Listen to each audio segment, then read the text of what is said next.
Just to start off, with the awful tragedy at University of Virginia, just extend our thoughts and prayers are with them and their program here as they go through this and really tough and unfortunate situation. For us this week, obviously a huge road test here, and a good football team and do a great job in all three phases. Do a really good job on the special team side of it. They've changed the way the game's played in their return units and in their cover units.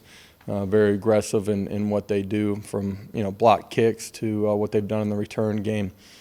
Be a huge test for us on that side of it, and the same for us offensively and defensively. They've created a bunch of big plays in the past game. We got to do a great job of matching them out and handling protection. Line of scrimmage is going to be important, like it is in every week. And for us offensively, obviously the line of scrimmage will be important too. And they're doing a really good job on as far as pass defense. So I'll open it up. Coach, just what did you see from Dylan Sampson either last week or on tape that he wasn't doing earlier this year? I don't know that it's necessarily what he hasn't been doing earlier. The game and just the way it played out, opportunity to use him, had planned on doing that a couple of weeks earlier too, probably more frequently than he has at the beginning of the season. From the very beginning of the season, he's more comfortable in what we're doing. Trust him in protection side of it, and feel like he can handle our entire package. During the course of the game, played extremely well. Was solid in the pass protection side of it, but with the ball in his hands, I thought he had great vision, great pace, and then obviously had the ability to burst when he was at the line of scrimmage and go create some things on his own too and make people miss when he got to the second and third levels. Coach Brandon Turnage has gotten his hands on some balls the last few weeks. What's he doing differently maybe that he wasn't doing in fall camp, or is it just a matter of just getting an opportunity and taking advantage of it, or what is it? Yeah, part of it for him is just coming back and getting completely healthy. Through the course of the summer, I was limited in some of what he was able to do. Training camp, we kind of had a pitch count on him every single day. Just getting more comfortable and confident. He's a guy that I pointed out to the team actually this morning. Just whether he was starting, getting a ton of plays or not, his investment inside of the meeting room and inside of our program has been so consistent. You continue to do that when your opportunity comes. You take advantage of it. He's played at a really high level. He's extremely bright and smart, man. He understands the game. He does a great job of helping some of the younger guys inside of that room. And, because he's playing well fundamentally and his eyes are in the right spot, he's been able to break on some balls, make a pick, almost had another one the other day. Everybody inside of our program, loves who he is and what he's about.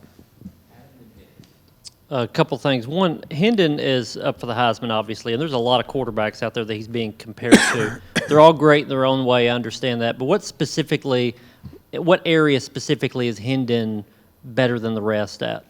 Yeah, I haven't gotten a chance to watch every quarterback across the country and watch every rep. He's playing at as high a level as I've ever had anybody, and I've had Heisman guys. He's in complete command of what we're doing. You look at the efficiency of how he is playing, the ability to take care of the football, the dynamic plays that he's made with his arm and his feet. We don't look like we do offensively without him, and he's certainly deserving of being in that conversation. Got to go play the right way here the last couple of weeks, and hope he has that opportunity. Believe he should. And you said after the game the other day that you thought Said would probably be available this week. Is he going to be available for this game? Yeah, obviously it's just Monday for us, but as the week unfolds, believe that he'll have the ability to play in this one. We'll always evaluate it, on the back half of the week for sure. Josh, two things. There's been some debate, discussion about your last touchdown. Any consideration to taking a knee there rather than running that play? Yeah, for us, at the end of the day, our twos were in the football game. When the ball went down to the 1 yard line or whatever it was, absolutely went through my mind. I don't know what the right thing to do is in that moment. At the end of the day, let our guys continue to play football. And Cooper Mays is the fourth of your offensive linemen to earn lineman of the week in the SEC. What can you say about the way he's playing right now? Smart, tough, competitive, great ownership inside of the room. It all starts with him for us. just for him having a true off season, compared to a year ago and really throughout his career, this was the first true off season that he's had. Stronger, bigger than he was, and playing at a super high level. Love what he brings to the table every day. Josh, when you study South Carolina on tape, what does Spencer Rattler do that works well for him when he's clicking in that offense overall? What can they do that possess some challenges for your defense? Yeah, first of all, I said at the very beginning, they've created a bunch of big plays. I think they're second in the league in pass plays over 40 yards. Some of that comes off of play action, some drop back. He's able to extend and make some plays outside of the pocket with his feet too. For us, we got to do a great job of controlling first and second down and then play with discipline. You can't let their tight ends or their wideouts run free, and so we got to match things out extremely well.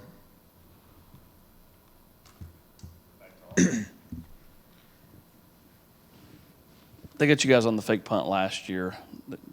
They got one again last week. Is that kind of perfect timing? And the fact that you had a punt blocked on the year, as much as they stress special teams, is that kind of a tighten the screws up moment for everybody this week in that area? Yeah. Last year got us in punt safe, and we didn't do a good job of playing the technique that we're supposed to out on the outside. When our special teams units go out on the field, you got to be aware that, one, they're going to be aggressive after the punt. They are really good in the return game too, off of that on punt return, and certainly kickoff return too. And then do a great job of covering too. They're good in the return game, and they place an emphasis on it. They're aggressive in what they do. Our guys got to go out and play the play the right way. There's no redos. You get one opportunity when you're on a special teams unit. You got to go match it out. So eye discipline, recognition of your alignment and assignment based on the formations will be critical in this one. Coach, I don't know if it'll be as loud Saturday night as it was in Athens. Is there anything you guys do this week to try to be able to handle the noise better, or is it just about, in the moment, handling it better? A combination. We'll continue to do some of the things that we've done here at home. In the moment, we got to be able to reset and play. And dead balls in particular, you got to be able to handle it. So we've done that in different road environments. This will be a great one. Haven't been there before. It's going to be loud, and you got to handle that part of it. We talked about it this morning. It's got to be a point of emphasis to do the ordinary things at a really high level in this game. You talked about Cooper, too, going to the offensive line. That group has had 4 different guys win that award this season. Where do you think that position unit has improved the most with Coach Ellerby from last season to this point? Yeah, physically, all of them continue to change their bodies. They're stronger, playing with better technique. I do think their understanding of what we're doing in year 2, the fundamentals come along with that. Their football knowledge, their IQ of what we're doing, but then also defensively, what they're seeing. And then, for us, we've had the ability for 4 out of the 5 guys to play consistently. The left tackle position's been nicked up a little bit here and there, but it's been pretty much a 2-man rotation. So you combine year 2, their knowledge, and the consistency we've had, those guys have been able to play at a really high level. Josh, I'm wondering, it looks like on a lot of those kick coverage plays that Jordan Thomas is the guy down there making the play, and I'm wondering at what point did he sort of emerge as a guy who looked like he would be a really good special teams player, and are there some other young guys that have been sort of standing out in that way this year? Yeah, he has made a lot of plays. He's defeated blocks, gone and made tackles. He's good in space. As far as our recognition, he's been on those units from the beginning of the season just because of what he did during training camp. He cares, he pays attention. It matters to him. He competes every single day. He's grown fundamentally, and so all of those reasons gave you the ability, combined with his athleticism, that we thought he would play at a really high level, and he has. Caleb Perry continues to grow. Elijah Herring continues to grow. Do a lot of really good things on those special teams units. Josh, in reference to the play call that led to the touchdown pass to Jalen Hyatt there in the third quarter, do you and your staff maybe are mindful of maybe looking at the playbook or looking for plays that may have not been called in a while that might work in certain situations?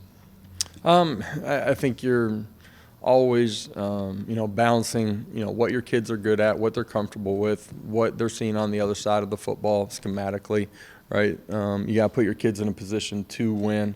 And then certainly, for our staff, we've been together for a while. You can draw back on things that we've done in the past that maybe haven't, appeared here recently, and try to incorporate those when you think you have an opportunity to create a mismatch.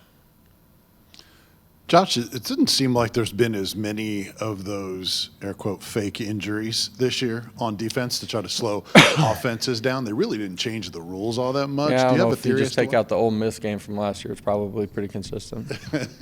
But just in general this season, it doesn't seem like we've seen as much of that. Any theory on why that is? I don't. Probably still appears sometimes, so. Kind of going off what Wes was saying, Jimmy Holiday's been really good as the gunner on punt team. How important is it, and how long does it take for a guy like him to kind of own that role on your team? Well, he's done a great job. He's playing a ton of snaps on special teams and is a difference maker for us there. His athleticism, his speed down the football field. You're talking about on punt being the gunner. Does a great job and causing fair catches. He's down the ball inside the 10-yard line a couple of times and has done a good job going down and making plays too. I think, some of those unique positions, all of those skills translate over to offense or defense, but you're put in unique positions. And so his opportunity to play throughout the course of the season consistently at all those spots has allowed him to continue to develop and got a great future ahead of him. We'll finish with Paige.